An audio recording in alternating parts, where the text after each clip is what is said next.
Science and technology and innovation, these are indispensable in the modern economy, in the modern world.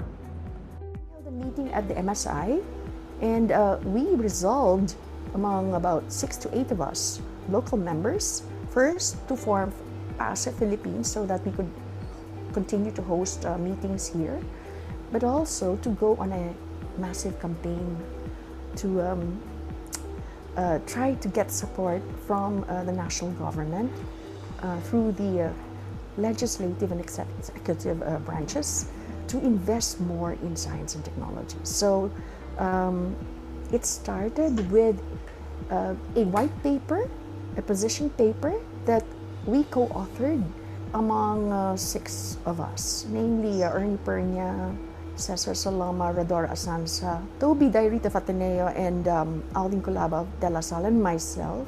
So PAASE historically, in the past 10, 20 years for sure, have been collaborating with our counterparts here in the Philippines at various universities. And a lot of these interactions probably started as peer-to-peer.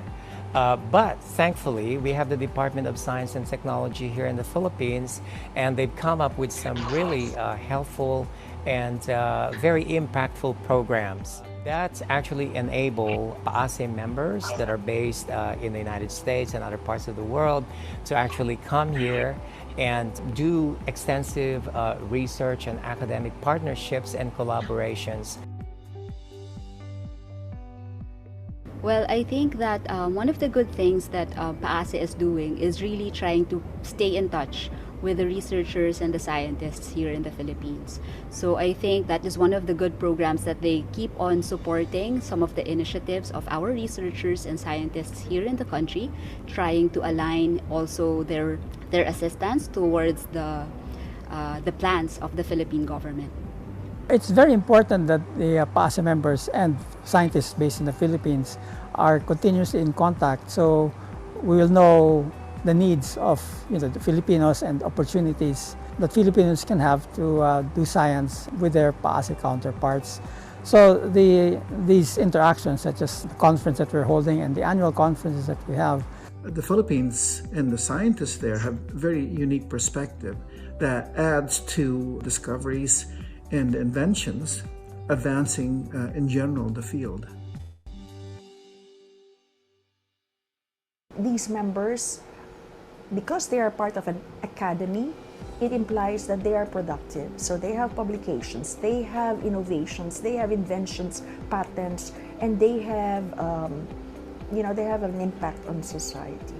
Okay, so these are the people who can convince government, invest more in science and technology. And that was really the gist of our paper, our position paper in 2006. And it is Ernie Pernia who said that R&D by nature is expensive and it is a public good.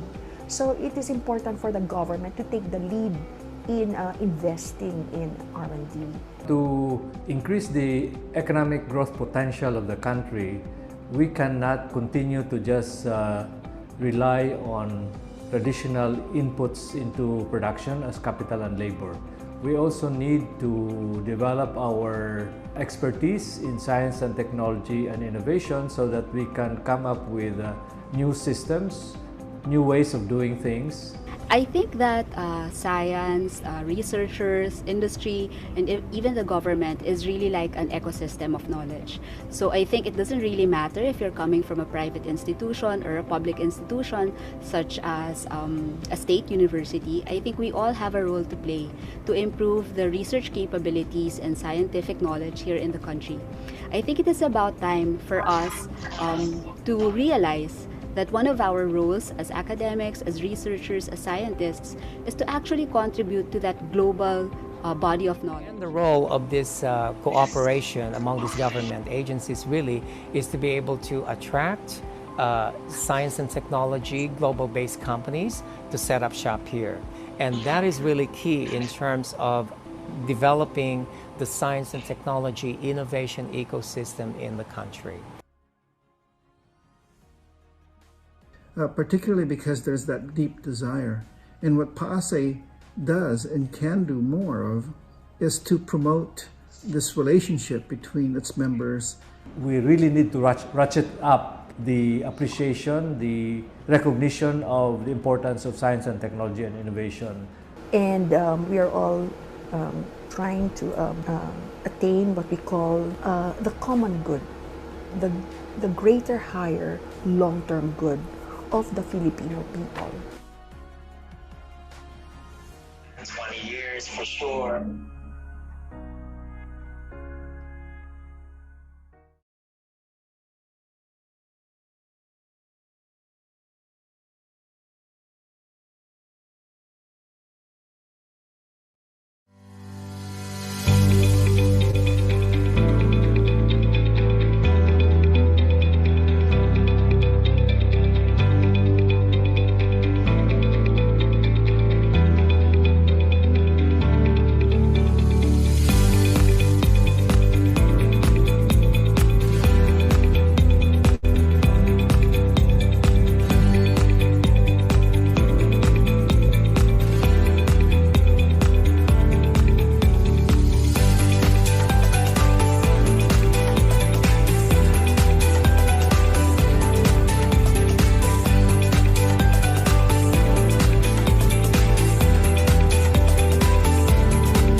Good morning, good afternoon, good evening, everyone. Before we start, may I call on Dr. Mario Santo Domingo for our welcome remarks.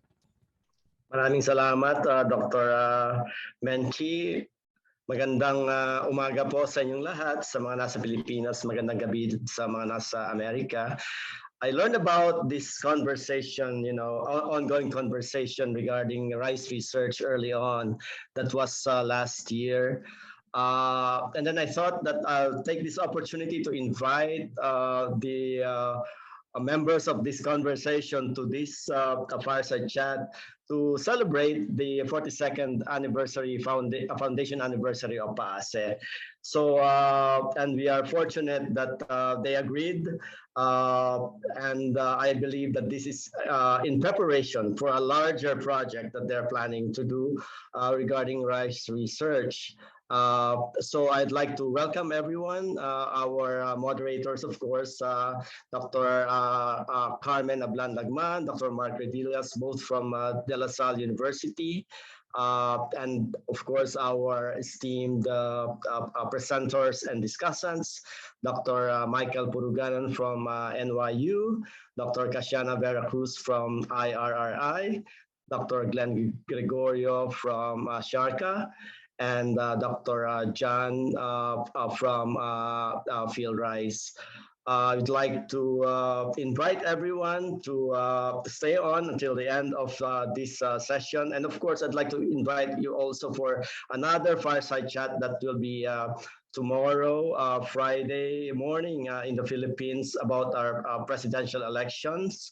It will be a discussion to be led by Dr. Aris Arugay from the Department of Political Science at UP Diliman, and the discussant will be Dr. Jean Franco Encinas, also from the Department of Political Science. So welcome everyone, and I'll give back the virtual floor to Doc Menchi and Doc Mark. Thank you.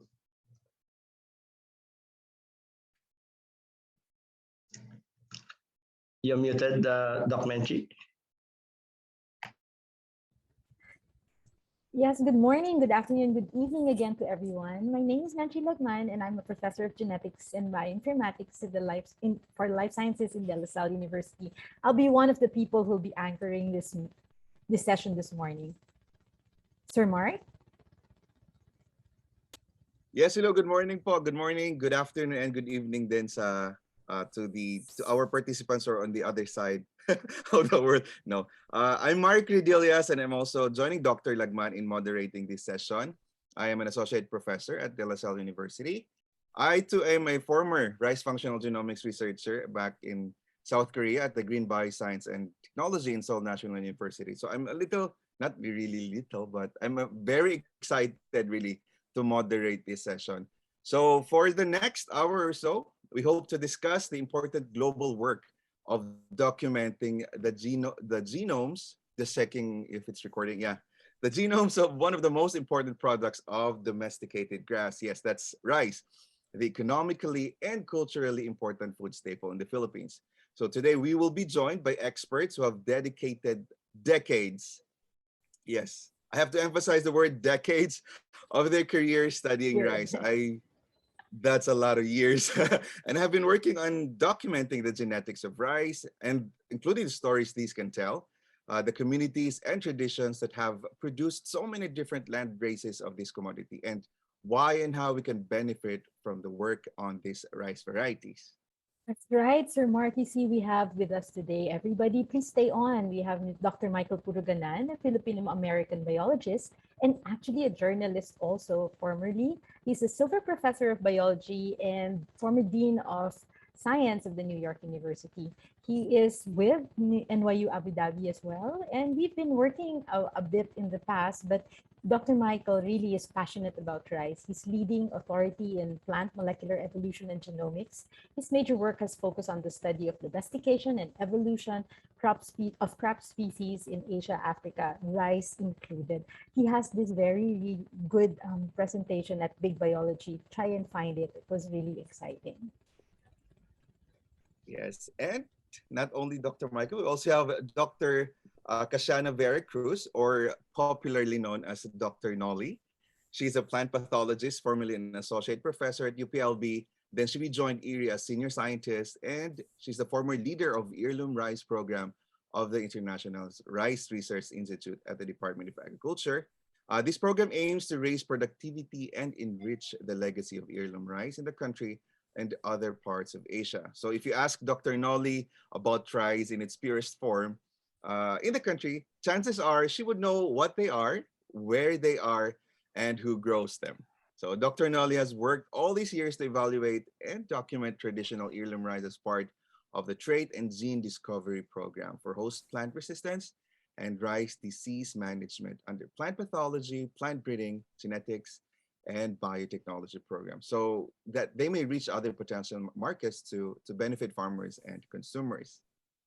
Let's do bear with us as we tell you who we actually have with us, because we are so excited. The third member of our panel is Dr. Glenn Gregorio, a very jolly guy, the director actually of the Southeast Asian Regional Center for Graduate Study and Research in Agriculture, or SEMEO Circa.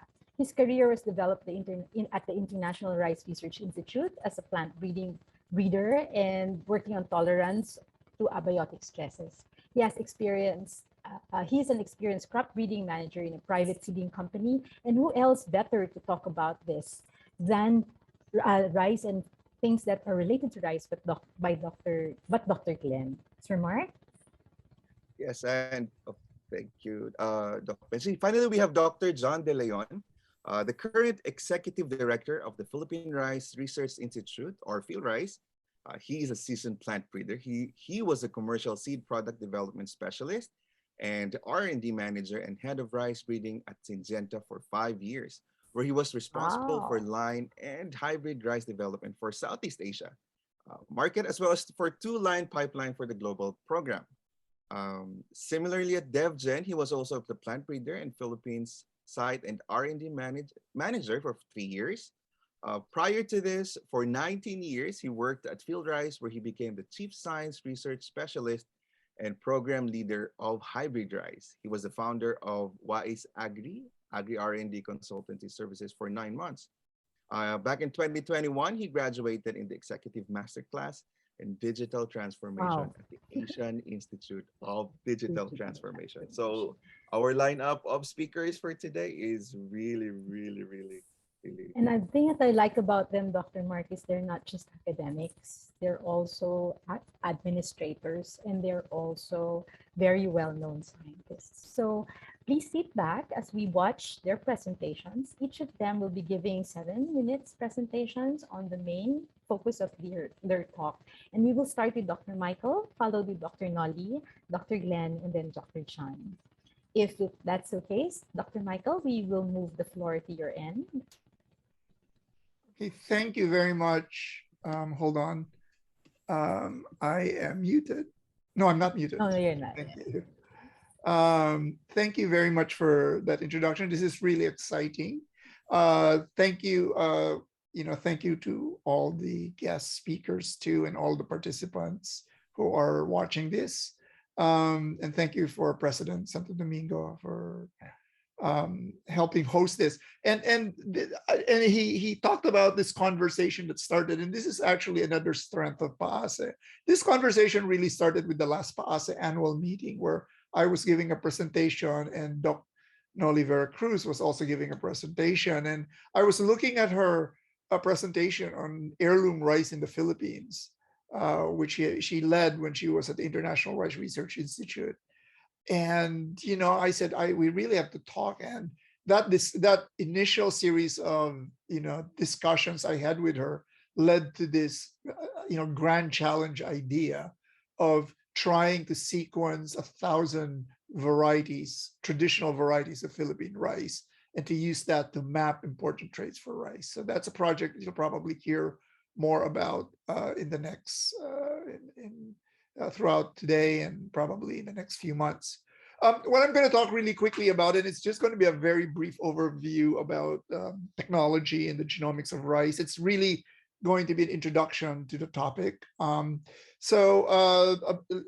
year I was asked by Nature Genetics to publish a review on the current state of crop genomics. I co-wrote it with Scott Jackson, a good friend of mine and colleague, who's now a lead scientist at Bayer Crop Science.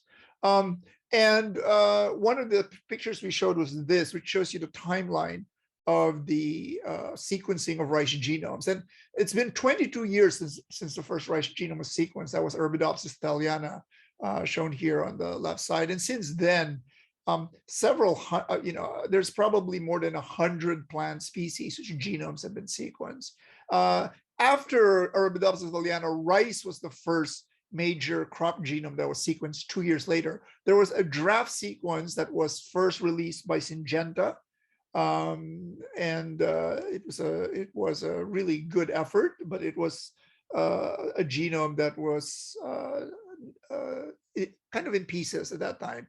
And then a few years later, in 2005, the International Rice Genome Sequencing Consortium released the major genome sequence of Nippon Bare that we use as the best annotated and most assembled rice genome. So Nippon Bare is a temperate japonica that is found largely in Japan, but it's used by rice researchers all around the world. And a large number of sequences of different organisms, of different crop species have been sequenced, and you can see that in this timeline, including just very recently, in the last few years, wheat, which has a genome that is about 5 to 6 times the size of the human genome. Was just released a few years ago. So there's been a lot of progress in the sequencing of genomes. Rice actually may represent the crop species with the most genome sequences in terms of really good assemblies. So there's probably if I were to guess, there's probably at least 12 very good reference genome assemblies in rice. Also, all of the wild relatives, most of the wild relatives of rice in the genus Oryza have been sequenced. And as you'll see later on, thousands of varieties have been sequenced with whole genome resequencing technology. So part of that is an advance in genome sequencing technology. Many of you are familiar with the short read technologies that, for example, we get with Illumina sequencing, which we're familiar with, for example, from the Philippine Genome Center. But recently, in the last, I would say the last 6 or 7 years, long read sequences, because the short read sequences, as you know, are able to sequence maybe up to 200 base pairs fairly easily. Long read sequences can get you several KB at a time. And the ability to sequence genomes with long reads actually really helps and facilitates both the assembly of genomes and the development of reference genomes, as well as studying things like structural variation. And actually, these two sequencing platforms are very complementary to each other. For a lot of purposes, short read sequencing is actually very, very useful. The other thing that everybody knows is that the cost of genome sequencing has gone down. This is the estimated cost for sequencing a human genome. As you can see, initially about 20 years ago, to sequence a human genome cost $100 million. Today, it's actually about $1,000 to get enough sequence data to get sequence information from a human individual. And you can see how the cost has gone dramatically down. In fact, the efficiency of sequencing has gone down dramatically, as determined by the cost, that it outpaces what is called Moore's law, which is the law of the advancement in transistor and circuit technologies that we use in our iPhones, in our computers. So genome sequencing technologies are advancing at a fast rate. Really, the cost of sequencing now is so low that maybe even 5 years ago, it was hard to envision sequencing the genomes of 1,000 rice varieties. Now we can really envision doing that rather efficiently and with relatively modest costs.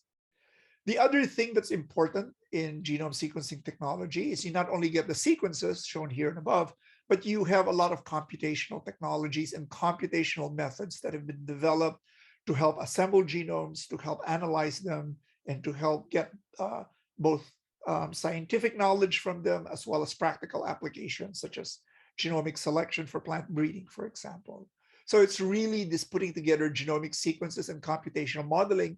And I should add here, something I didn't put in is phenotypes, the ability to look at a plant and measure different aspects of the plant, the yield, the chlorophyll content, anything you can learn about the plant at very high throughput.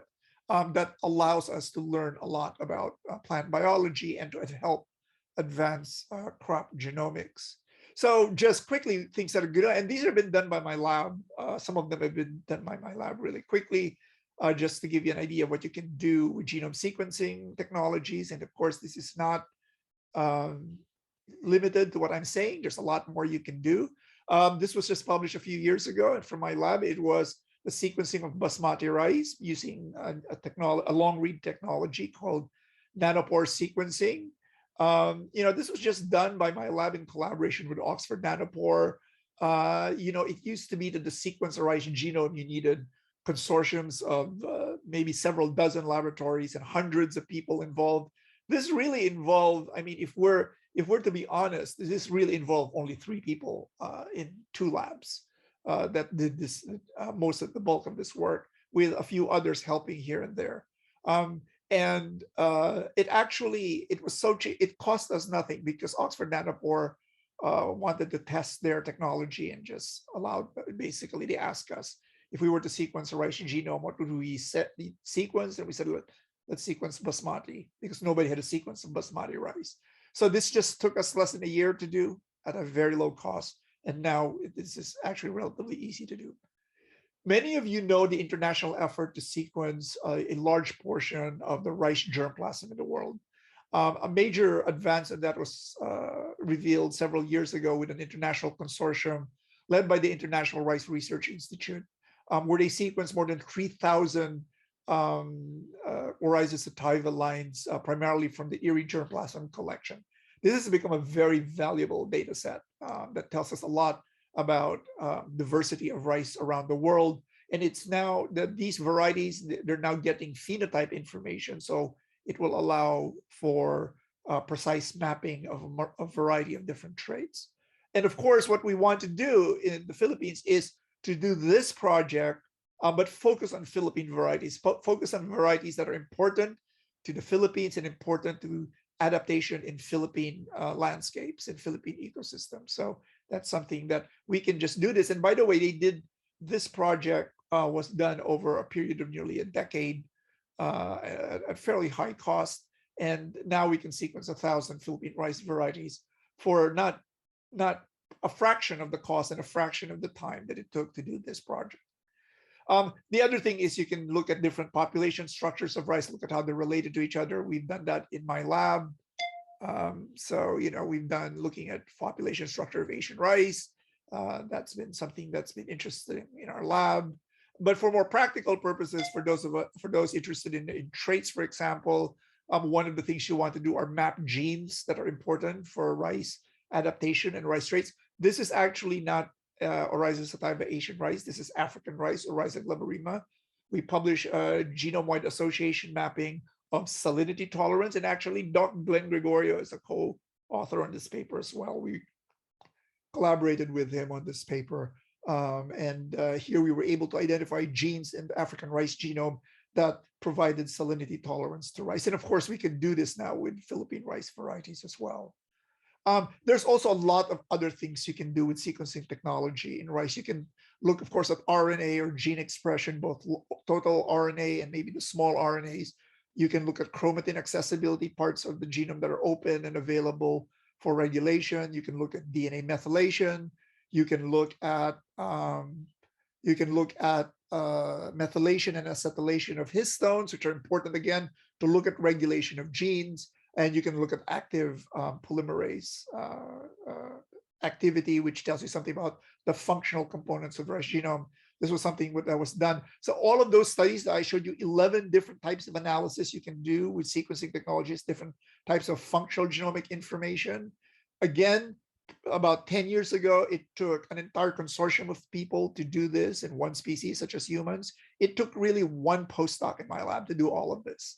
This was published 2 years ago in Nature Plants. So what I'm trying to say is the technology and the cost has now gone down so low that it is now possible to do many of the studies that we only dreamed about 10 years ago in much more readily and much more easily. And finally, if you have more functional data as well, you can do things like look at genetic networks. This is genetic networks we did of rice, of Azucena actually. Azucena auspiciosa, which is a Philippine rice variety, where we look at gene modules involved in drought stress, in heat stress, and in the field. And so another aspect of this is looking at gene modules. So genomic sequencing technology just allows us to do many of these things. So that's just my kind of short, brief introduction to the genomics of rice, the technology that that makes different things possible. And thank you very much. And I'll go on to the next, to Doc Menchie or Doc Mark. Thank you so much, Dr. Michael. That is really, really interesting, and knowing the cost of sequencing has really gone down. But we will reserve the questions, Dr. Michael, later on once all the participants have presented already. By the way, for our participants in the Zoom room, you guys can post your questions in the chat box, and later we will ask them to, or maybe you can also ask our speakers directly later on. Okay. So feel free to put your questions in the chat box, and we will read them later once all the participants have presented already. So for our next participant, may I call Dr. Nolly?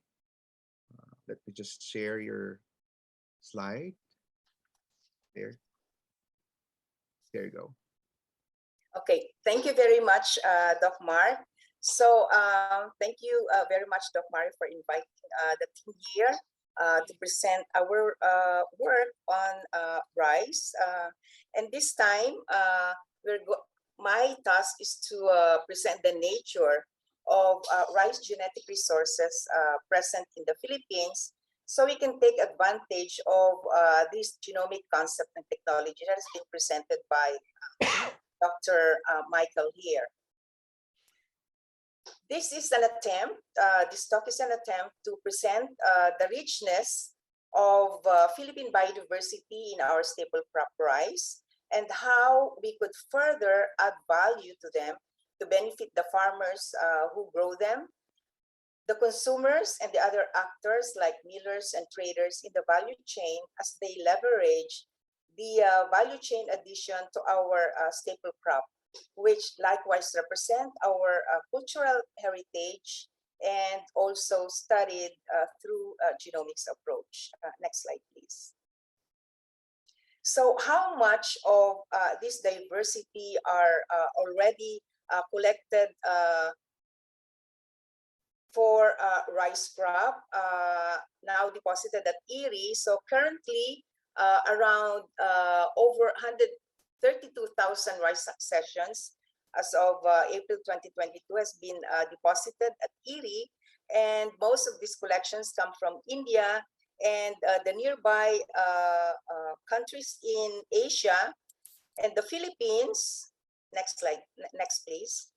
The Philippines with about 4,571 collections so far. Next slide, please. So this diversity in rice for almost any conceivable purpose can be used for improving yield potential, improving tolerance to biotic stresses, particularly when there are new diseases, pests, and weeds. We also improve for improving tolerance to abiotic stresses, like polluted and degraded or saline soils, cold, heat, drought, and flood, and also for improving food quality, for example, taste, aroma, texture, and appearance, and nutritional value and health benefits, including storage quality and shelf life, and even introducing new agricultural technologies. Next slide, please. However, only 5% of these accessions have been used in process. Next, please. Because the most useful diversity is often less visible. They're also less heritable, and they're also more challenging to discover. Next, please. So in the Philippines, we have the Philippine Rice Research Institute, who also have these rice successions and collections that now number around 16,000, over 16,000, or about 17,000 rice. Next, please. And these are divided into these different groups. And for the traditional rice varieties, there are about more than 7,000 in their collection. Next, please. And recently, they have this target of characterizing these accessions, about 3,000 of them, for root elongation, for some abiotic stress tolerance, insect pest and disease resistance, grain quality, and also morpho-agronomic characterization. Next slide, please. Okay, so where do we see these collections? And based on our earlier projects, we were having these collections from the different provinces of the northern Philippines and also in southern Philippines, especially in North Cotabato, where they grow a lot of this azucena and dinurado in their irrigated or rain-fed uplands that have a long growing season. Next slide, please. Field rice has been continuing, next please. Field rice has been continuing to collect samples, now coming from 70 provinces. So there's still many of these provinces still growing traditional rice varieties, with Palawan and Ifugao with the most number of those grown in these provinces. Next slide, please. So from there, with these advances in genomics, so you see here some of these traditional rice grains of the Cordillera. And with these advances in genomics research and available genetic resources, probably utilization of this genomic information can help in better prediction of this genetic variation behind this range of what you see here, the phenotypic diversity that is naturally available in our collections. Next slide, please. So this diversity can also be attributed to even a variation among within the same variety in a field. And this happens because there are normally diversity in traditional varieties because there is genetic variation even within one field due to no pressure for the farmer to maintain the uniformity because they are manually harvested and farmers own the quality choices. And then the farmers also deliberately maintain high diversity for durable pest and disease resistance, improved reliability across years of these varieties, and thus they continually change. And then they are also adapting to the local conditions where they are grown. So farmers select the best variants every year for these varieties. Next slide, please. So sorry for showing this data, but just to show you that after combining all these factors, they still group into a very distinct grouping from where they are grown and also the type of varieties that are grown in those environments. Like, for example, those from North Cotabato, which are tropical japonicas, are also grouping together, but the tropical japonicas from the Cordilleras that are mostly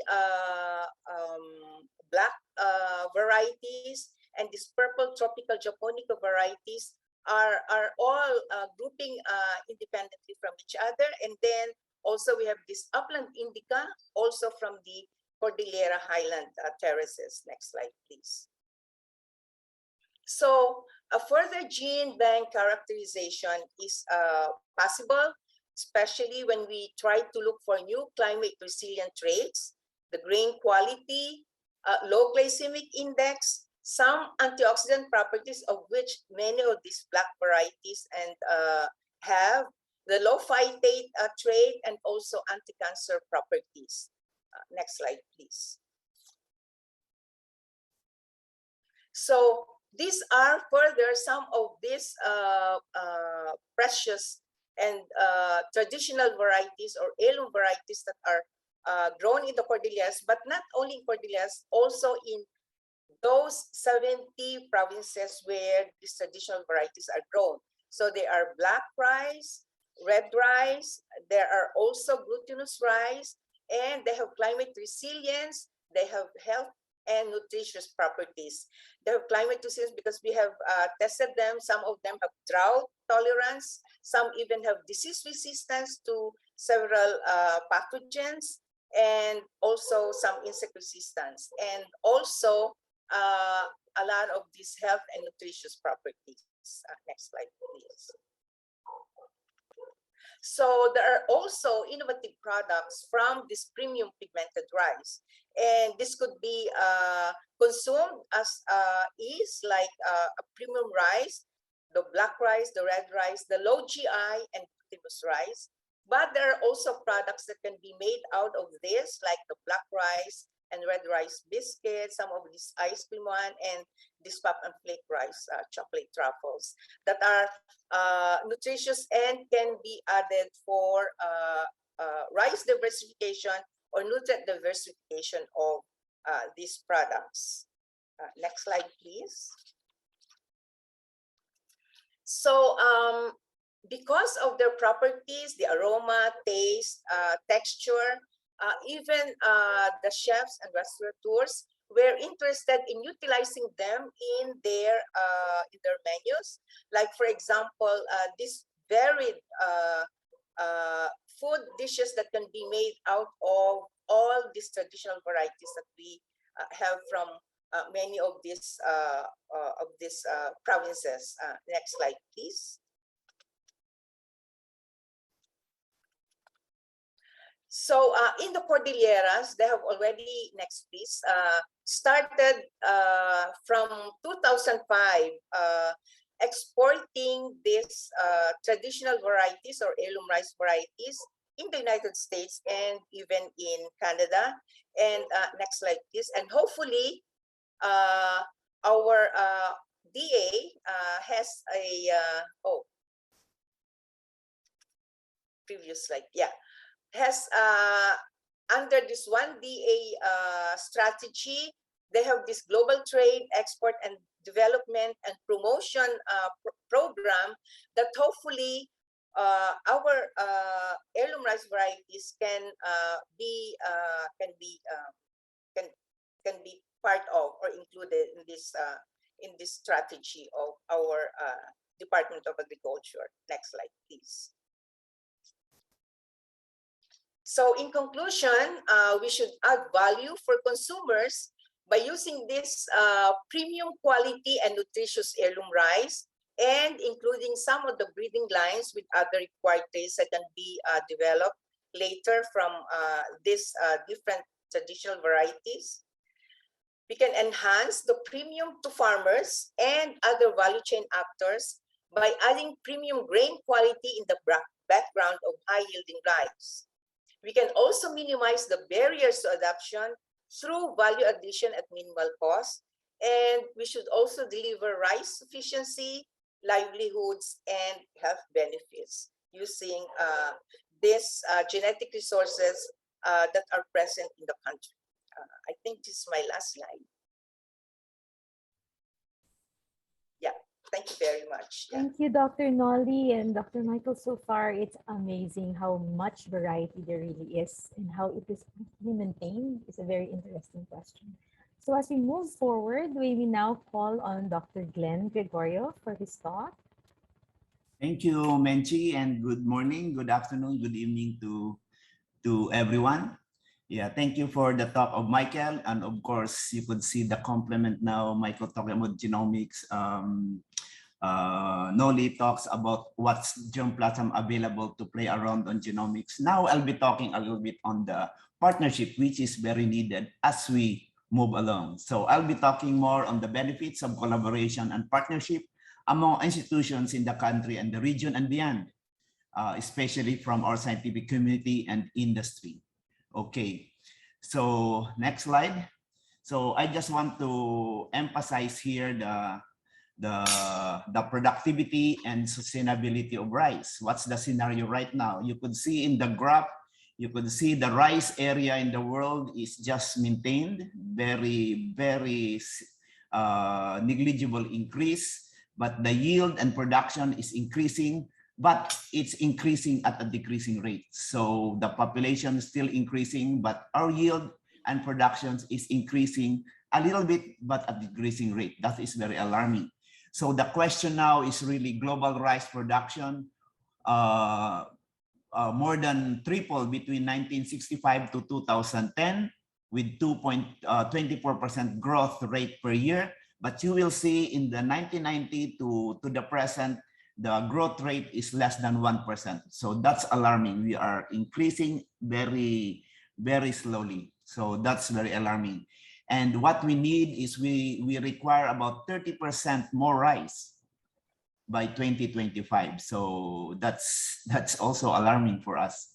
So especially coming wars, we have wars now in Soviet, in Russia and Ukraine, and the wheat prices will be increased. So the pressure will be on rice. So that's the challenge.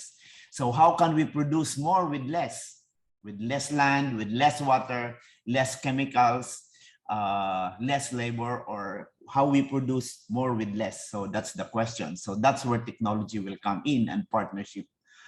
How to increase and sustain rice production under the global pandemic and now another global climate change, and we have also the pandemic. So this is the double curse that we are experiencing right now.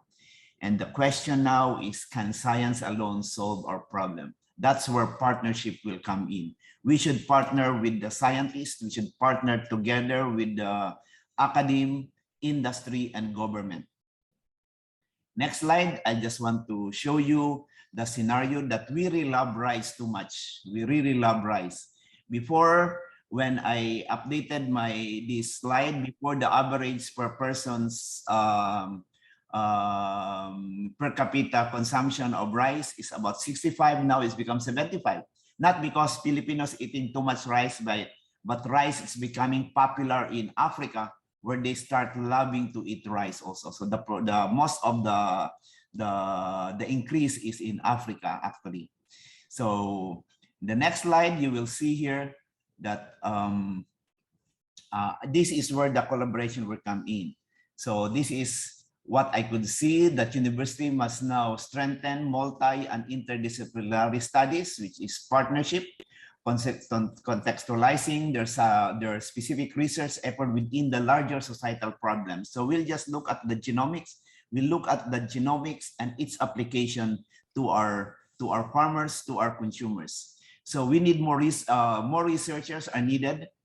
We need researchers are needed who are good in doing basic science and who can also navigate the development dimension of their work to shorten the gap between research productivity and its translation to economic development. So we have to look at how we could produce our research, develop our research, and it will trickle down to the farmers and the consumers as a whole. So that's why in my next slide, I'm proposing the academe, industry, government interconnectivity.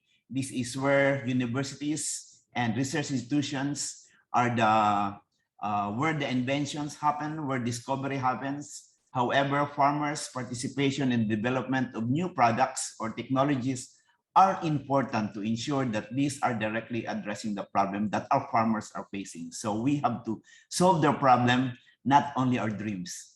So that's where partnership will come in. When these technology generators are linked with the industry, which are the industry adapters, market will open and opportunities for growth will happen. This will trickle down to the people. And the government is very important because they are the user and they are the enabler to make this link together. So partnership is very important, partnering and interconnectivity. Next slide. I just want to have another information to everyone, or to remind us that the major initiative that universities and research institutions could pursue under this academic industry government interconnected model is to strengthen collaboration for research priority identification and implementation, and resource sharing of human and financial capital to strengthen linkage between basic and applied research with industry needs. So with industry needs, which is the business, and collaborative knowledge and generation through joint publication, patents, technology transfer system, and business incubation. So we have to put our research into business. Next slide. I think this is one of my last slide. I just want to emphasize that innovation in fiscal and research implementation, the academic industry government intercommunity models on research collaboration and co-sharing of financial resources to shorten the gap between research and knowledge in utilization. So higher education institutions are the key players in society's overall ability to achieve and aspire food security and economic development. But we should aspire for more beyond that is towards economic development, that is sustainable, that is inclusive, that is environmentally friendly, and most importantly, resilient to the current pandemic and disruption. The next slide. I just want to emphasize that with the complexity of our challenges in research towards agriculture and rural development, what we need is partnership. Because in the end, what matters is building relationship and making difference in our society and for mankind. And as I always say, we can't win this problem with just one hero. We can't win the problem with just a Superman. We need the whole Justice League collaboration between the super powers. We don't just need an Iron Man. We need a Nick Fury to assemble the Avengers. So we don't need a one hero. We need teams to make partners together for better and smarter research for the future. We will win together. God bless us all. Thank you.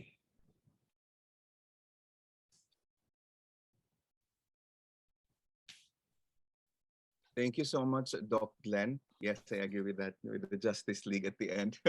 We need a lot of partnerships. So our next speaker will be Dr. Glenn. Dr. John will be our next speaker.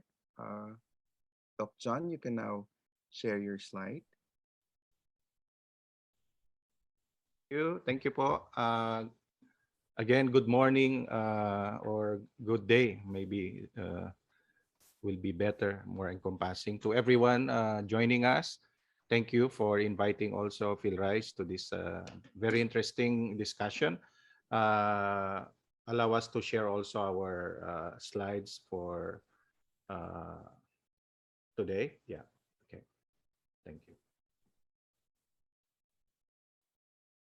I hope you're seeing our slide already. So we will talk about, it will be a little bit myopic because it will be Philippines and then in the context of Phil Rice, but everything that has been discussed from Michael to Noli to Glenn, and then now the output and applications of especially the genomic sequencing technology to us. Next slide, please.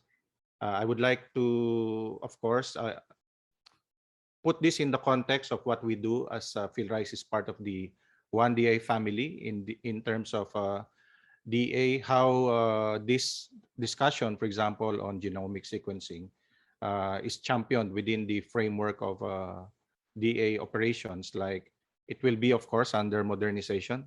That this is a busy slide, but on the left side, if you're looking at it, there's that modernization strategy.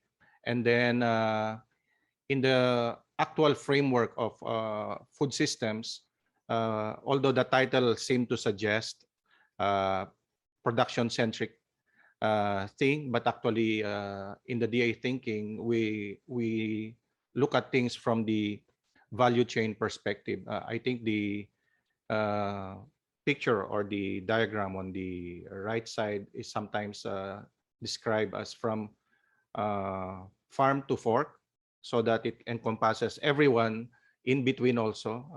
And this was mentioned already by Doc Noli on how we see the application of everything that we discussed, and we will continue to discuss in the context of Philippine agriculture. Next slide, please. And if you want to dig deeper, this is how we frame the different pillars, the 4 pillars, and then the different strategies under each pillar in the context of the 1DA reform agenda. So if we are talking about genomic sequencing, then it will be under the strategy on technology and innovation. Next slide, please. Yeah, let me just walk you through some of the things that many of these we do in Phil Rice.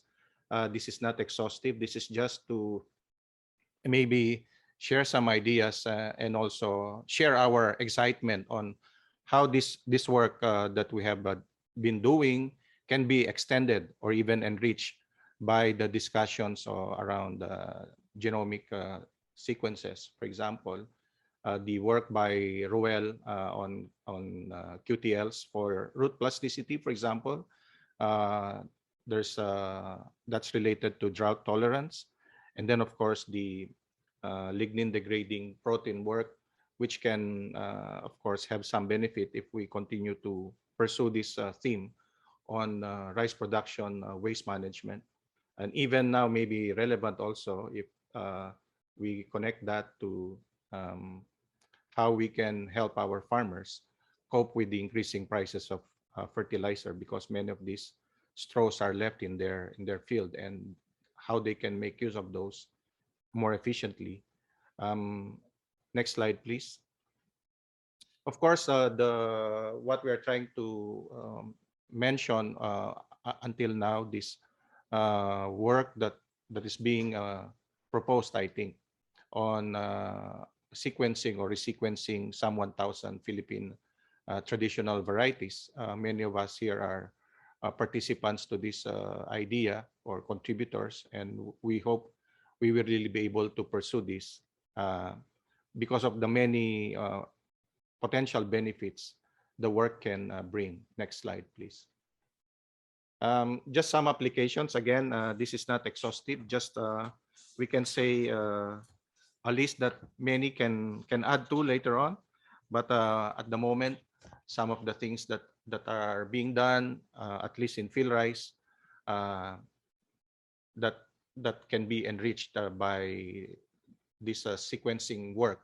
Uh, we are excited to really develop products in rice that are really very early, so that we can cope with Philippines is in the wet season situated really in the path of typhoons. So if we have more products that are really very early maturing, um, and that we can uh, literally escape the strong typhoons when they start coming in the last quarter especially.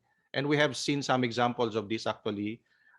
Maybe you have read that in the last 2 years we have registered in the Philippines, despite all the challenges of COVID, a record production in terms of rice.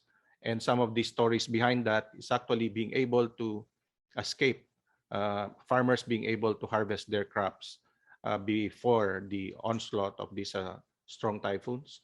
Of course, the work on herbicide tolerance, this will also be very important as we pursue also increasing the share of direct seeded rice in our country, which I think by the technique itself will already cause dramatic decrease in the cost of production of farmers.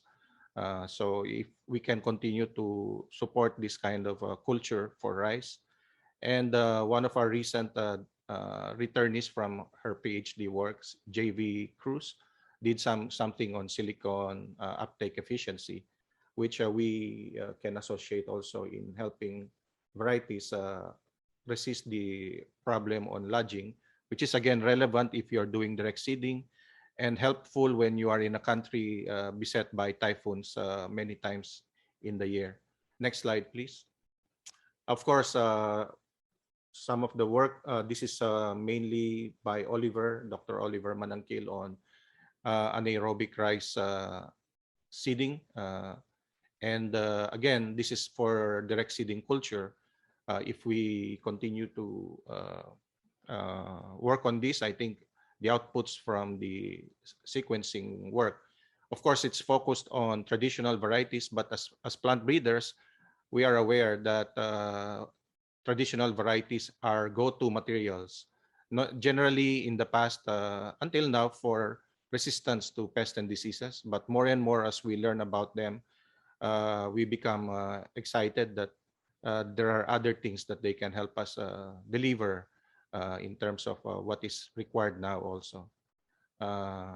And some work on rice grain cracking. This is actually adding value also to the other players in the rice industry. For example, those who are in the milling business, they would, and I think this is also helpful to the consumers. Next slide. For the other things that we see, maybe you have noticed in the framework earlier, we also emphasized there the importance of nutrition. So it's not actually just the food security, but actually the nutrition security. And more, together with ERI and other institutions, we have been investing a lot of efforts also, and this can be supported even more by the work that have been framed here in this discussion on sequencing, touched upon by the previous speakers, on how we can develop more of the healthier rice types. One of them is if we have this low phytic acid rice, which actually is related to the low glycemic index rice that actually prevent more of diseases that they associate with consumption of a lot of carbohydrates. And of course, how we can add more this micronutrient things in rice. A lot of this has been worked on by Glenn in his previous work or life, I think, in ERI. And then, of course, increasing the brown rice shelf life. Brown rice is a healthier version of the normal rice that we consume, but this is also still not the consumption of brown rice itself is still a challenge for many. But I think as we have, I think if there's something that we can say about the pandemic, at least from what we have observed, people have become more conscious of food that they take that have additional impact to their health. And so we expect that this line of work will continue to increase in the future. Next slide, please. Yeah, so from this presentation, I hope you will not miss the point that the traditional varieties, actually, if we continue to learn more from them, from the sequencing work that we are envisioning initially for 1,000 varieties. But we can imagine the impact if resources will be available, if we can sequence, if we can provide information for all the collections that we have in our gene banks or seed stores, not only in Erie, but also in Philrice, for example, so that the use of these materials can actually enrich many areas in our value chain. Next slide, please. I just want to add this. This was a recent addition from one of our management committees, as we again look at the development of or the trends that are happening and affecting us, and then now this big word on food sovereignty. In the context of DA, of course, we see that, but the definition is slightly different. We believe that this can be properly implemented if first we have food security, and then maybe in the process between these two things happening, the work on traditional varieties, unlocking some more of their potential to deliver the things that the traits, we call it the traits that may be very necessary as we move forward, not only in production, but in the value chain of rice, will be helpful. So I think that's our last slide. Thank you for your attention. And again, a good day to everyone. Thank you so much, Dr. John. This is an amazing knowledge that actually the pandemic has done a lot in terms of how we actually see rice and consume rice. Maybe we have a few questions. I'd like to start by asking Dr. Michael and maybe Dr. Dolly after. Why is there so much variety in rice? Given that it's like a commodity, natural rice. This is not the bred ones, not the traditional as you were seeing there. Why is there so much variety, and how is that maintained? Mainly for the group, the species, and Doc Nolly, maybe for the Philippine traditional varieties. Could you kind of give us some idea for the biology, ecology, or practice for the rice? I'll start. Actually, it's a good question, and I don't know the answer. Rice is also unique among crops, I think, in that it grows in a lot of distinct ecosystems. So it grows in irrigated, rain-fed lowland, upland, deep water, swamp, tidal. Those are some of the ecosystems that are characterized with rice. So there might be just a lot of ecological heterogeneity in where it grows and how it grows. It's also kind of a little bit unique in that it's one, although it's not thoroughly unique, maize also grows from the tropics to the temperate regions. But it grows in a wide climatic range as well. And then the third thing is that just because I think I have to give it to the rice breeders as well as the International Rice Research Institute, they've just been collecting rice varieties like crazy. So we have a lot of those. So I think it's a bit of the ecology, but also a bit of the dedication of the rice scientists to collect as many samples. But maybe other people, Dr. Nolly and Dr. John, Director John, can speak to that as well. Thank you, Mike. I will add into that. Of course, I agree that rice is a crop that grows in any environment. It has a very, very wide range of environment that it can grow, from dry land to deep water rice. So you can imagine that kind of ecology. You start from the dry land, and then even in deep water rice, they grow. But you find them in different countries, not just in one country. But for the Philippines being an archipelagic country, we have so many different types of environments and seasons, and even ecology, as Dr. Michael has mentioned. So we see that these varieties also, as they adapt to the environment, they evolve. So we can think here about the genotype by environment, by management interaction as well.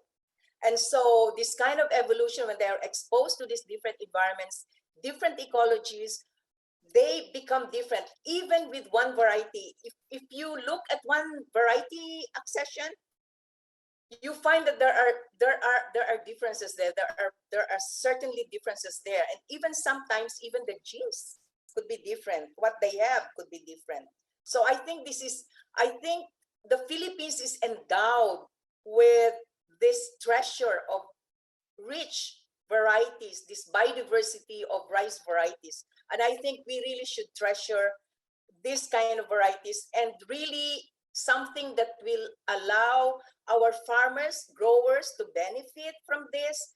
And as Doc John has mentioned, not even farmers, even the value chain actors, the traders, millers, everybody who are in the rice industry benefit from this rice crop that we have in the country. Yeah, in addition, Menchi, is you say beauty is relative, taste is also relative. So people have different tastes. So they want a more or beauty. You want the black rice, you have the red rice, you have the different color, and the taste is relative. Within white rice, they want some maybe a little bit sticky, especially in different cultures and different countries. So that also important. Thank you. Yeah, Menchi, if I can also add, but maybe it's not answering the why. I remember my professor when I was doing my doctorate, when we were discussing, and then he was asking what kind of research I would like to do. So I started with a why, and then he was looking at me, said, maybe you cannot finish, because normally when you start with a why, the answer may not be there. So, but I think with all the discussions, it may be worth mentioning that with all this diversity that we have impressed upon the audience or the participants, maybe it's also interesting to know that 90% of what we produce in rice is consumed here in Asia. So then maybe it will ring a bell to you when Glenn will say, like, now that there are other regions who may be thinking of shifting to rice, then despite all this diversity, if we now have more demand for what is thinly available in the international market, then we can start thinking of challenges. But in terms of diversity, I think the answer or why we have so much rice, I also cannot provide a clear answer. It's just that when I started working on rice, there was already a lot of these things, and it was really just exciting to work on. I remember we were working on aroma, because there's this product from another country that's really just making the market because of the aroma, and we were trying to look for varieties, and of course we knew we need to go to the traditional varieties that can compare. And of course we had some clues from lit search, but just from the lit search, when you talk about traditional varieties and the diversity, having the same name but having different accessions, and when you look at them physically, they don't look the same. That even makes the problem very difficult, right? Or maybe more interesting, we can say. But then just to conclude that a little bit of story ba, parang naging marites na tuloy. We did not find anything that can really come close to that product from another country in terms of aroma, but it was just halfway what we found. But that was just not even, I think, touching the tip, because I think we were just working on a few hundred varieties at that time. But maybe the why question is difficult to answer, but maybe the more interesting thing is what we will do with this variation or this genetic resource that Noli mentioned. Thank you.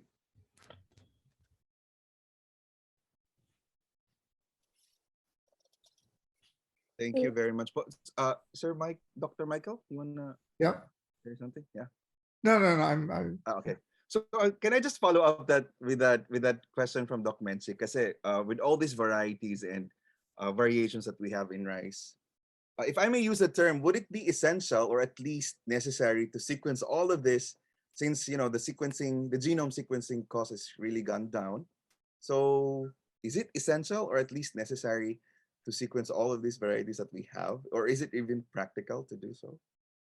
I can do that. I can answer that because we've been talking about this. Yeah, I think it's very practical to do it at relatively low cost. There are several reasons I think doing genome sequencing of the traditional Philippine varieties that Phil Rice actually has is important and is possible. First of all, the sample size that we're talking about, 1,000, allows us to map important genes. At that sample size, you're going to get a lot of good genetic resolution and genetic power to identify genes. Number two, I think one of the things that strikes me, and when Director John was talking about the work of Phil Rice, that it really struck me was, unlike other crop species, which, for example, the Philippine Genome Center has started to work with, in rice, there's actually a big community of breeders who will take the results and actually use it, right? So, if you get that sequencing technology and the sequence information, and you identify genomic regions associated with phytic acid or silicon availability, or otherwise, you have breeders at Phil Rice who are ready and willing to take that information and use it in their breeding programs. So there is a connected chain from the sequencing all the way possibly to the field. So I think that's second. And the third is a little bit on the side, is that by doing, and we propose 1,000 varieties, by doing it actually allows Philippine scientists, Phil Rice and other scientists in the Philippines, to develop the capacity to mount large-scale agricultural genome projects from sequencing to analysis. So in a sense, there's a capacity building exercise there as well by getting that. So, you finish the 1,000 rice genome project, it might take 4 or 5 years to do it. But after that, you then have all of these scientists who already now have both the experience now and the confidence to expand. And maybe, at that point, the director of Phil Rice will say, well, let's just sequence 7,000 varieties. We can do it now. So I think there's so many levels that's appealing about this. Plus, of course, the history and culture associated with our traditional varieties. So as you can tell, I'm very excited by this project, and happy that the people here are also talking about it. Very exciting, Dr. Michael. And I think there has been a hand up. Dr. Kevin Villanueva, I'll call you first, and then Dr. Alsa. Okay. Good morning, everyone. Fascinating interventions. I'm zooming in from Taiwan. Okay, I'm a senior fellow in ethics and international relations at National Chungshing University, which is the university par excellence in terms of agriculture. It's biggest, and at the same time, fellow in international politics at the University of the Philippines, now designated in the Visayas. The reason why I'm asking this is because I am trying to pilot a project which is called ARAZAR, ASEAN Rice for All Seasons and for All Reasons. And in this project, we've got Professor Ino and how's this Dr. Gisela Concepcion involved in the project. And the conceptual framework is about what I call islas, islands of sustainability and solidarity. So the questions that Dr. Gregorio has actually raised, I think, are spot on. Okay, and I think it's crucial to the last question on can science alone solve our problem is where I'm coming from personally as a humanist and a philosopher. Right, trying to look at how's this the politics of rice, all right, based on rice science. So I'm trying to consolidate our researchers, our youngest scholars, Filipino scholars here who are now based in Taiwan, and they're doing their masters and their PhDs. So an exciting time for them, and who will eventually be going back. At least I am trying to tell them that, you know, the action is in the Philippines. Okay. This is, you know, Taiwan needs us. All right. It's not really the other way around, but there is technology that's to be had here in Taiwan, and every square inch, as many of you will probably know, is optimized on this island. Okay. Now, so in terms of partnership, we're trying to look at two universities fundamentally, Chongqing and the University of the Philippines. So I'd like to get, you know, I'd like to pick your brains on this, ladies and gentlemen. All right, what you think of this? Number two, in terms of impact on society, I've seen, I can see that there are there's a lot of research that's been done north and south. But here I bring to the table Panay Island, okay? And here I've had discussions with Dr. Pompe Santa Cruz at UP Los Baños and Dr. Jose Hernandez, and I have been told that most of the studies, if not nearly all the studies, actually always include Panay because of the the varieties, lowland and upland, and so on. So I'm trying to see how we can possibly come up with a pilot project between Taiwan and the Philippines. Okay, specifically from, you know, with these with the university as the hub or the axis. Okay, and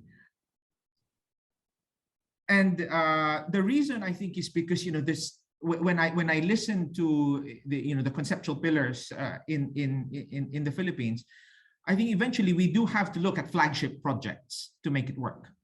And let me get to my last point. I think what's crucial here is trying to get the farmers involved. Okay, and when I say farmers, I'm not talking about the landowners. I'm talking about those who actually love to farm.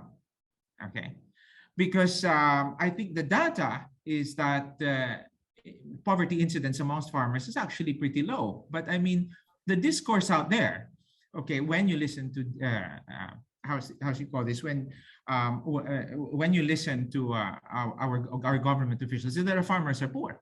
All right, so what's the story, right? Especially because as Dr. Gregorio said, it's increasing, all right, but our need is increasing, but it's actually going down, right? So how do we make rice sustainable? And I'm specifically looking at within the ecosystem of islands. I think we're not looking at this in terms of the ecosystem of an island, okay, because we are an archipelago. So rice islands, okay, how do we actually do that? How can we actually do that? And so I hope, you know, I hope there's enough for us to talk about that. Thank you again.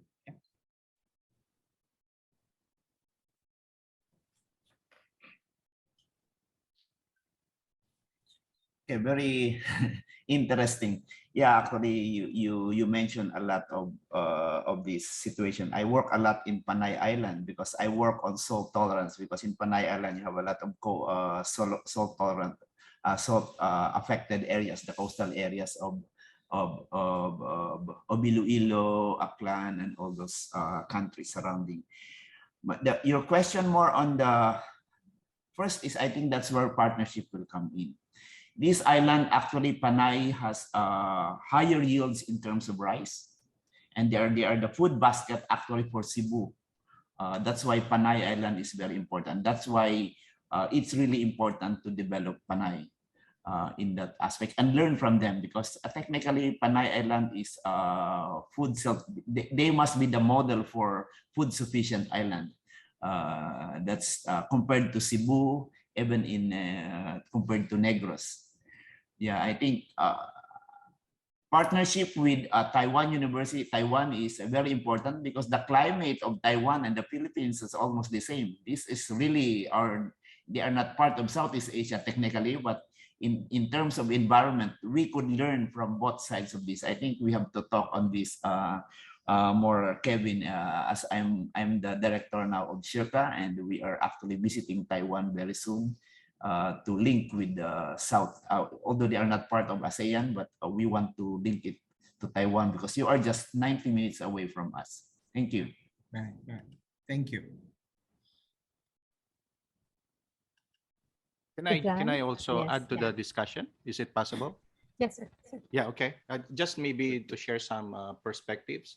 First of all, on the sustainability, I would like to mention, of course, in the context, for example, of an island country like the Philippines, sustainability, where you put the emphasis could be different in different situations. For example, we have a lot of provinces that are more than sufficient in rice. And so what they do is they become sources of, they can export to nearby provinces that are deficient in rice. And why they are more than sufficient or why they are deficient, there are different stories that we need to understand the dynamics of these things. And even if, for example, in terms of production, you can say they produce low. And then here in the context of traditional varieties, we do not really expect traditional varieties to produce more like the modern varieties.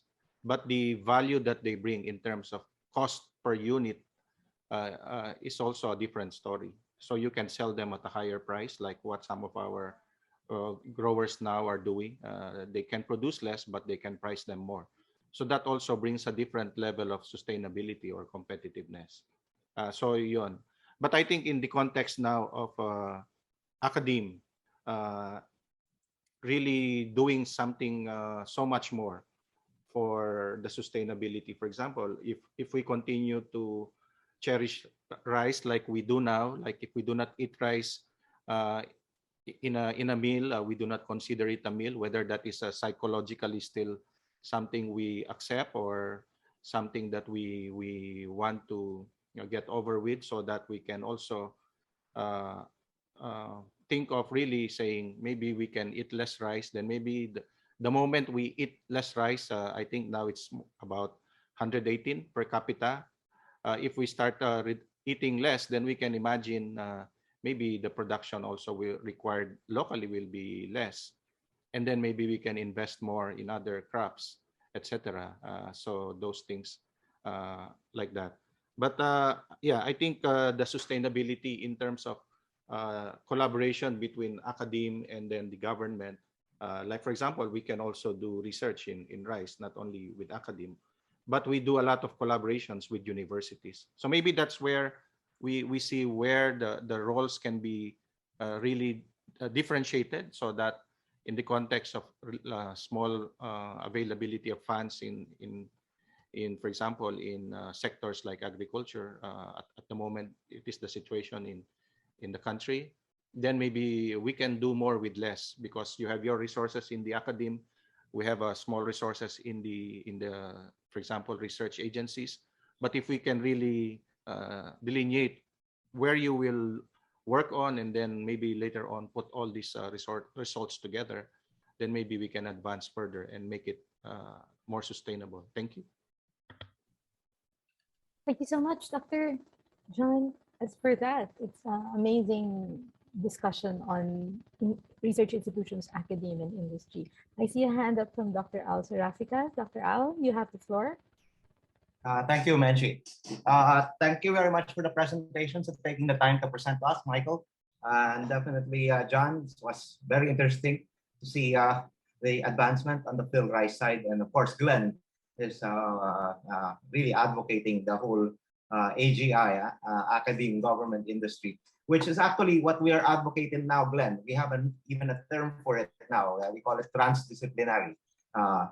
This is a coin that I just saw actually in one of the National Academy, where it not only involves government and academe, but it only involves also all the other stakeholders, the farmers, the NGOs, business, private sector. And this is where my question lies, because I always like to begin with the user need. There are user needs that's happening now. I know probably John would be aware of that with the pressure on DA to produce more rice, I guess. But I've been involved with the FNRI, the Food and Nutrition Institute, for fortification of rice, which is actually a law requiring, but there is very little compliance, mainly because of the technology is not good enough to be able to be rolled out and accepted by the users. That's one on the rice fortification because of anemia, which is as high as 45% in 5-year-olds, I think, in somewhere in Barm. That's one problem that I wanted to have a question, because I just found that DOST region Davao, region 11, I think, was really advocating the use of fortified rice. And we did the rollout of the technology for iron fortification. And then there's also effort with the private sector called Hunger Project, which is part of the Philippine Business for Education, Philippine Business for Social Progress as well. And also, I'm now part of the League of Corporate Foundations as Executive Director for the Unilab Foundation for STEM Education. So I'm looking at this aspect. I've been with academia with you guys for about 8 years now with the National Academy UP and the South, but I'm also part of USAID Stride for the last 8 years. So I'm really looking at a global effort. Definitely Michael can assist on this one, but I'm looking for specific learnings from your decades of genomic experience in terms of rice to tackle this, for lack of a better word, hair on fire problem of our children right now on growth stunting. That's another aspect that I wanted us to start thinking about the need. If I had a magic wand, I would want a rice that would instantly be taken in by mothers with folic acid, and of course for at first 1,000 days with all the nutrients necessary to address growth stunting. So it's a multi aspect, but again, these are the needs on the ground that I'm seeing. There are support coming from the private sector, and of course, always the question of scale up. I saw the work of Glenn on micronutrients and how far or how quickly can we do the scale up and how specific it is, because clearly John mentioned the variations in the different regions, conditions that they're able to actually supply one another. And there's also a program, I'm part of the Alay Kapwa program of Father Tito on the hunger, where we use parishes to feed families as well. There's, I think, 2,000 families involved in that program. So all of these things are happening around us, and there's very, for lack of a better word, little science that's happening in contribution to those efforts. And I wanted us to be part of that effort as well. So how do we bring us where there'll be interest? Because I've been asked by the chairman of PBED, if you wanted to feed iron fortified, what does it taste like? Will kids even eat it? So that was a simple question that I couldn't have a comeback for. So clearly we need to put our heads together, but I'll be very interested to hear about any of those three questions that you can probably share with the audience today, not only to me, but I'm for sure going to have extended conversations with Glenn about this moving forward. Thank you.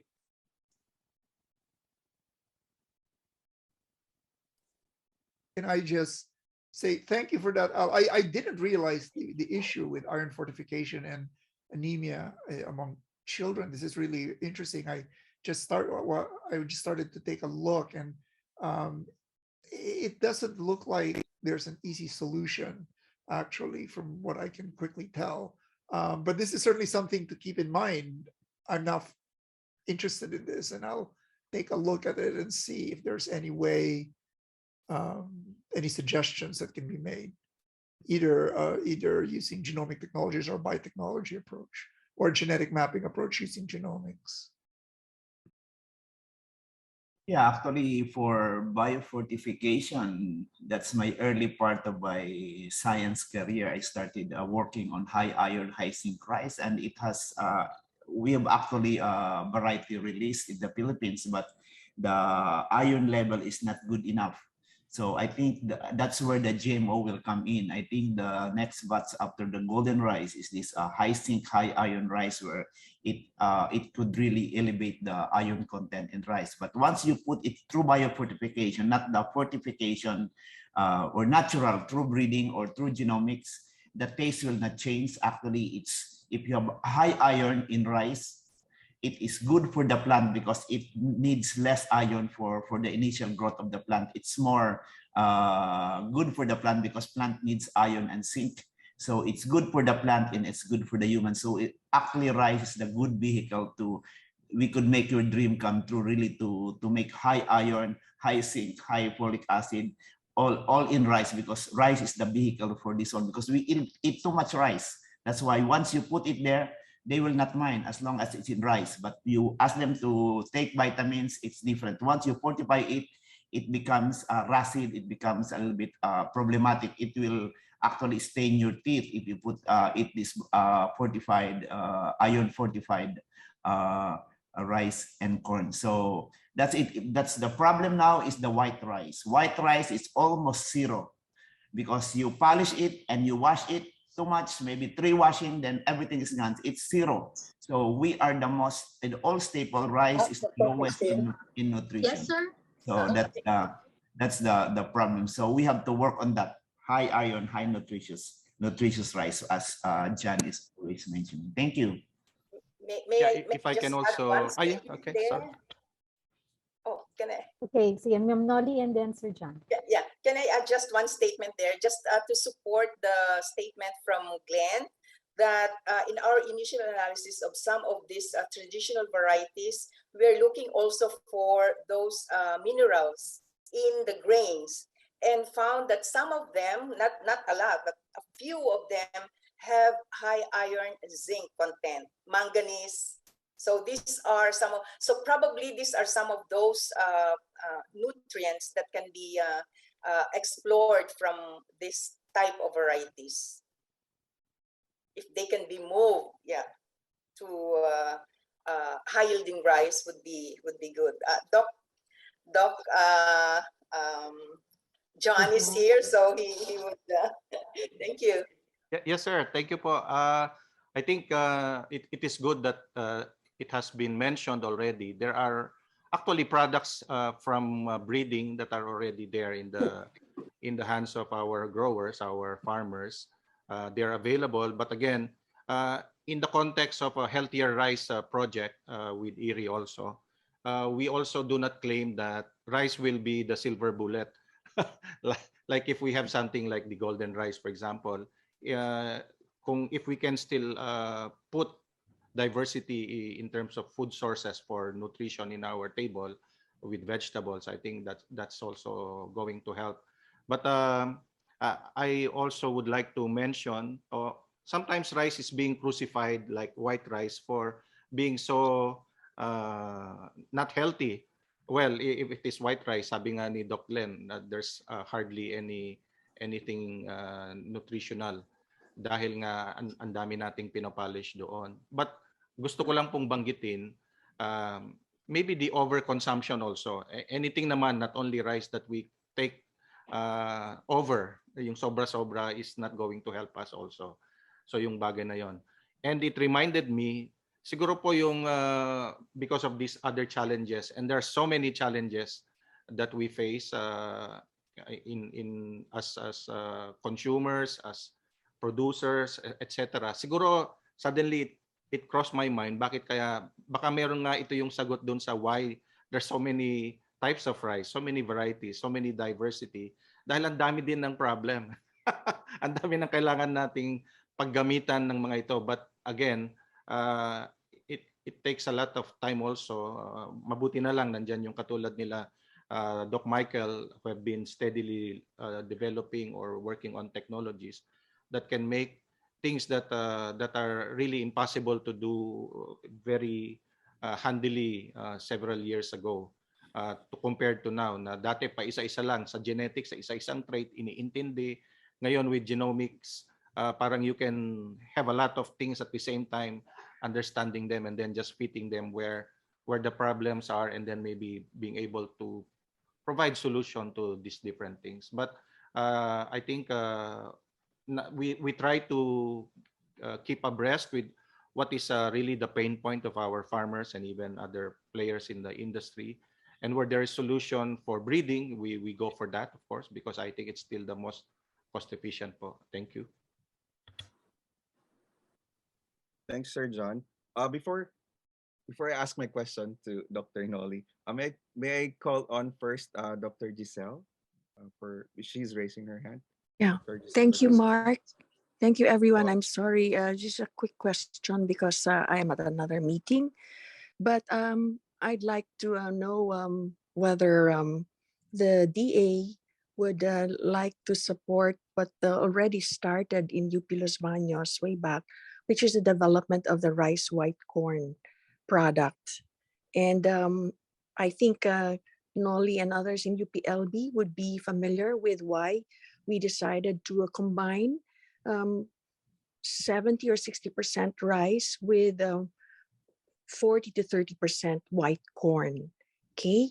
And there was a social component of this study funded by the UP EIDR program. Okay. When I was in Quezon Hall. The other thing is this. So, Dr. John, you might know, or you would be happy to know, that the DA has actually provided the funding for the PAASE project to develop M&M Plus nutrient bar, and this is to address nutrition of children. And M&M stand for Moringa and Mung Bean. And again, this is led by UPLB researchers, not by none other than our Vice President Gladys Completo, and I'm a consultant. And the idea here is to come up with a nutrient bar with the right MRDA. The interesting thing about it is the UPLB scientists decided to add tapay or fermented rice. So I'm just telling everybody that we are trying to address the problem, Al, Michael, Nolly, Menchi, from the user end user, which is what the DA requires. So there's like been these discussions back and forth between Gladys and the DA before this is finally approved. And Chair Ino Lansigan has been on top of this, negotiations and this project. So I hope that this is something that we could think about some more. So bottom line is we need to get the nutrients, the micro and the macro, um, delivered properly, whether it's through rice or other veggies. Thank you. Yeah, there's a lot of options right now. Actually, this M&M, actually that's a good name because the kids will thought it's a chocolate, so they will eat it. But it's moringa and mongo. You add mango to make it M and M and M. But my point is, this had been there already, and repackaging it with the Bidani of Institute of Human Nutrition and Food. They are giving it to children. I think this is where we connect it with the industry. We have to commercialize it, not we do it pilot and we just, once the money will come in from the government, we'll produce it and give it to the children, but put the business there, involve the industry, they'll do the processing and they will, it will just spread like fire.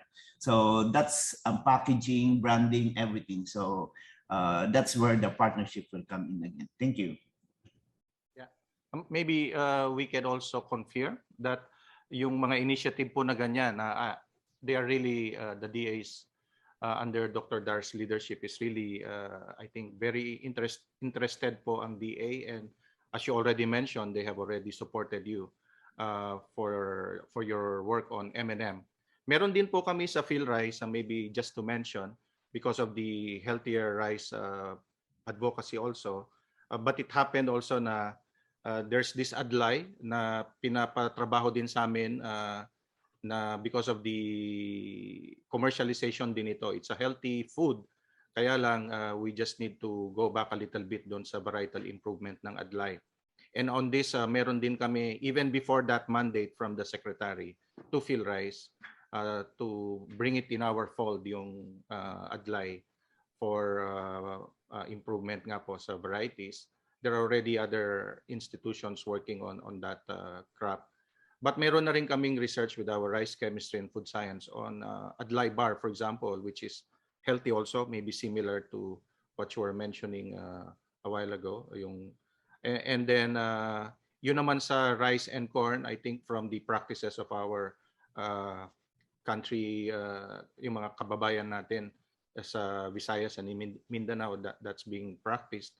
Kahit po sa Adlay, we have also some recommendations on that, yung proportion. So anything that will push also yung agenda na it's only food security, but health security matters to DA. I think all ears, and if resources will permit it, the DA will support. Thank you, pa.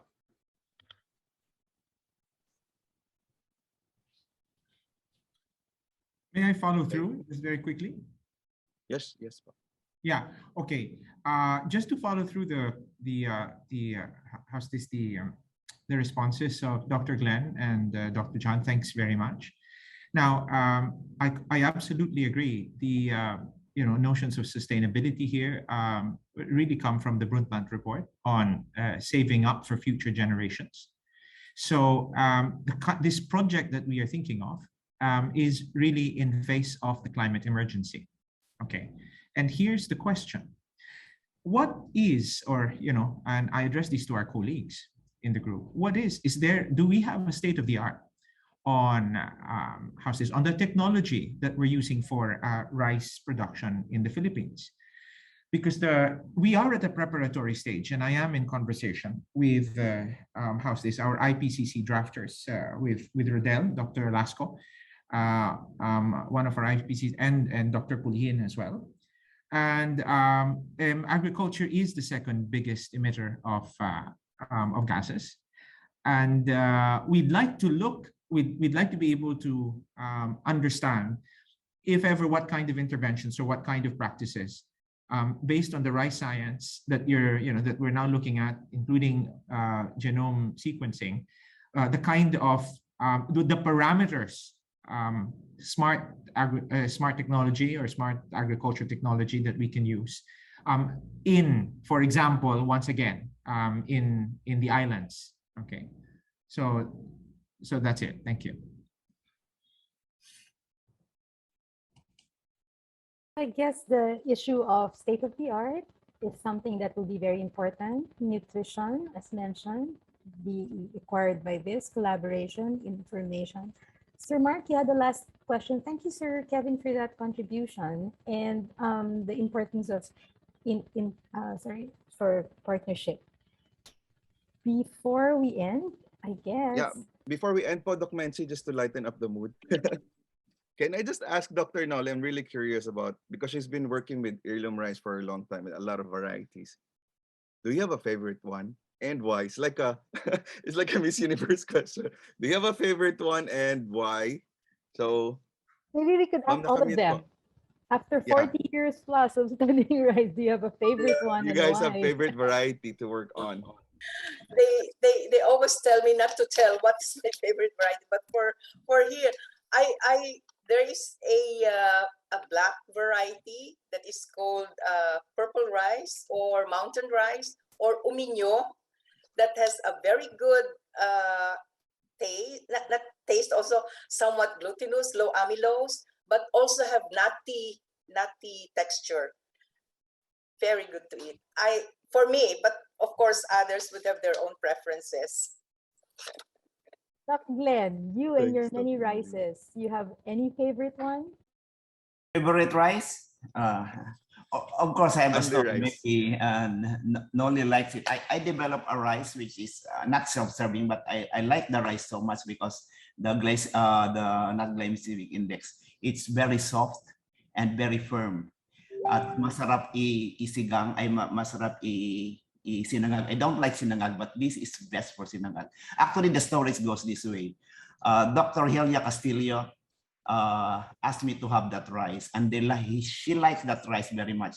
That's why it inspires me. Because during the time ng living ng kanyang or wake ng kanyang asawa, nung I went for the visit, then she goes to me, then, Glenn, where's the rice? I like the rice. My rice is always consumed. So it means he forgot na nasa wake ang asawa niya, but he's thinking about rice. So this is the rice I like. This is which I'm producing right now. I think Nodi tastes it.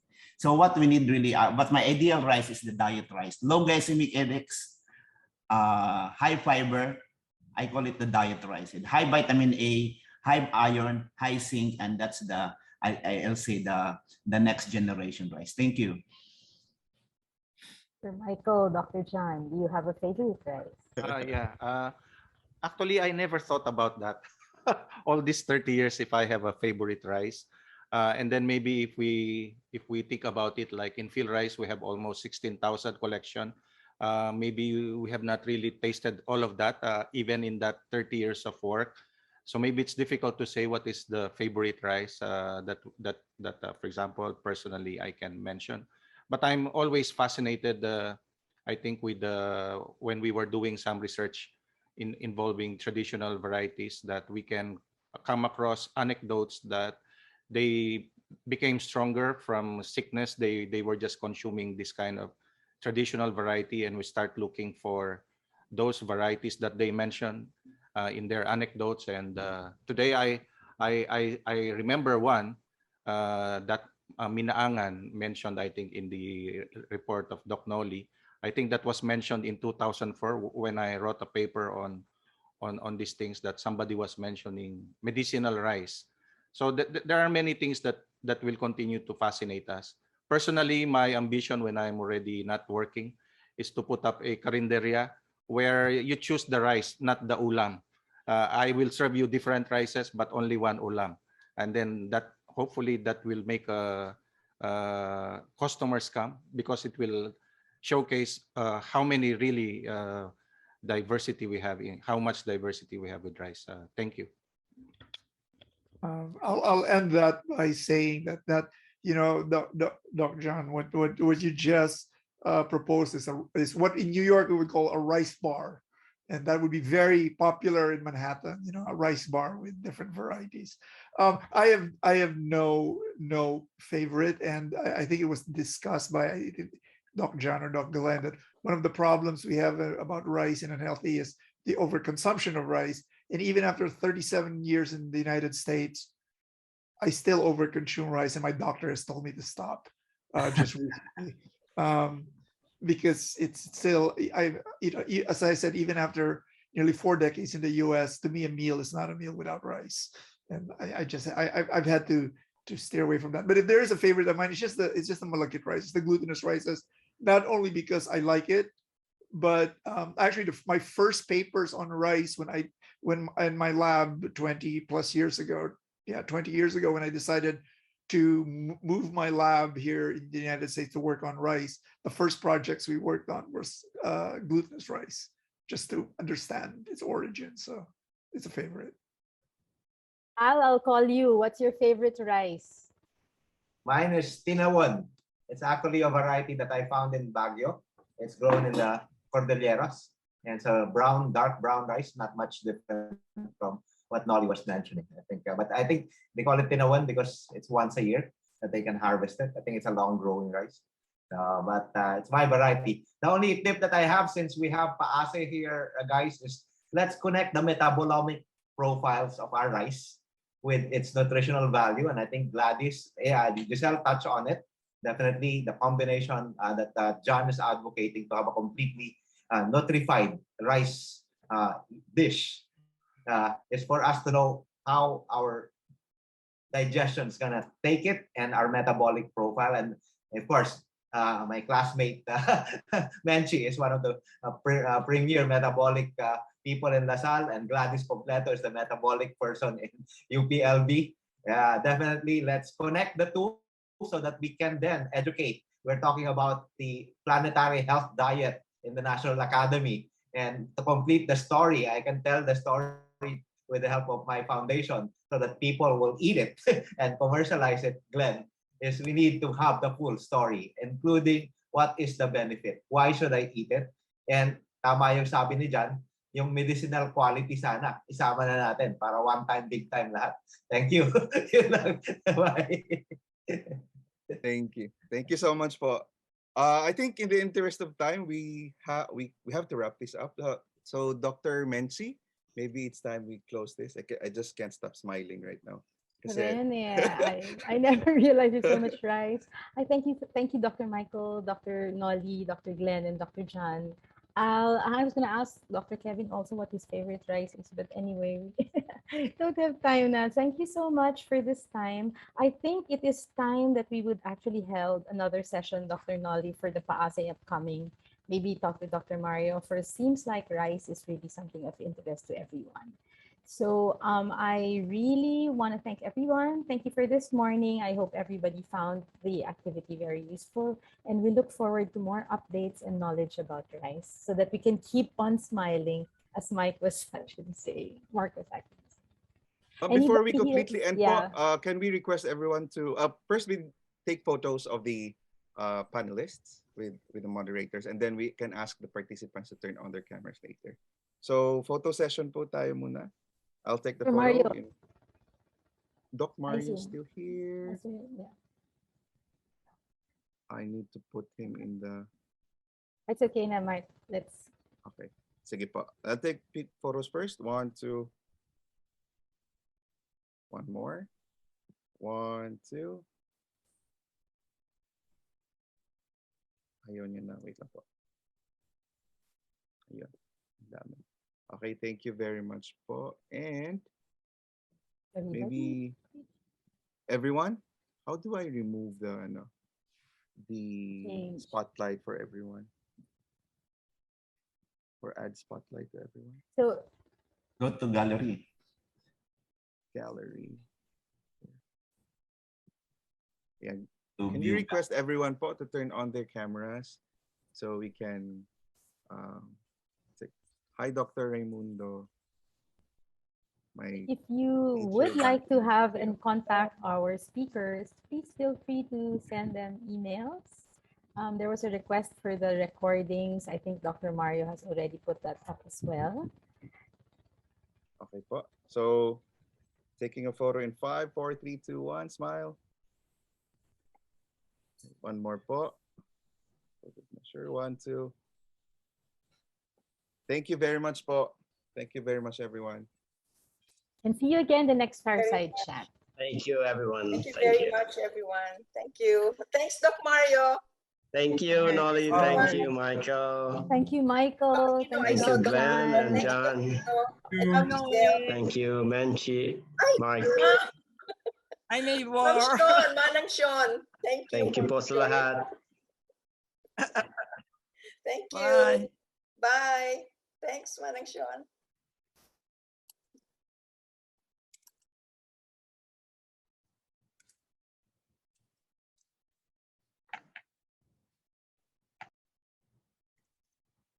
Doc Mario, you end the ano na po? The meeting?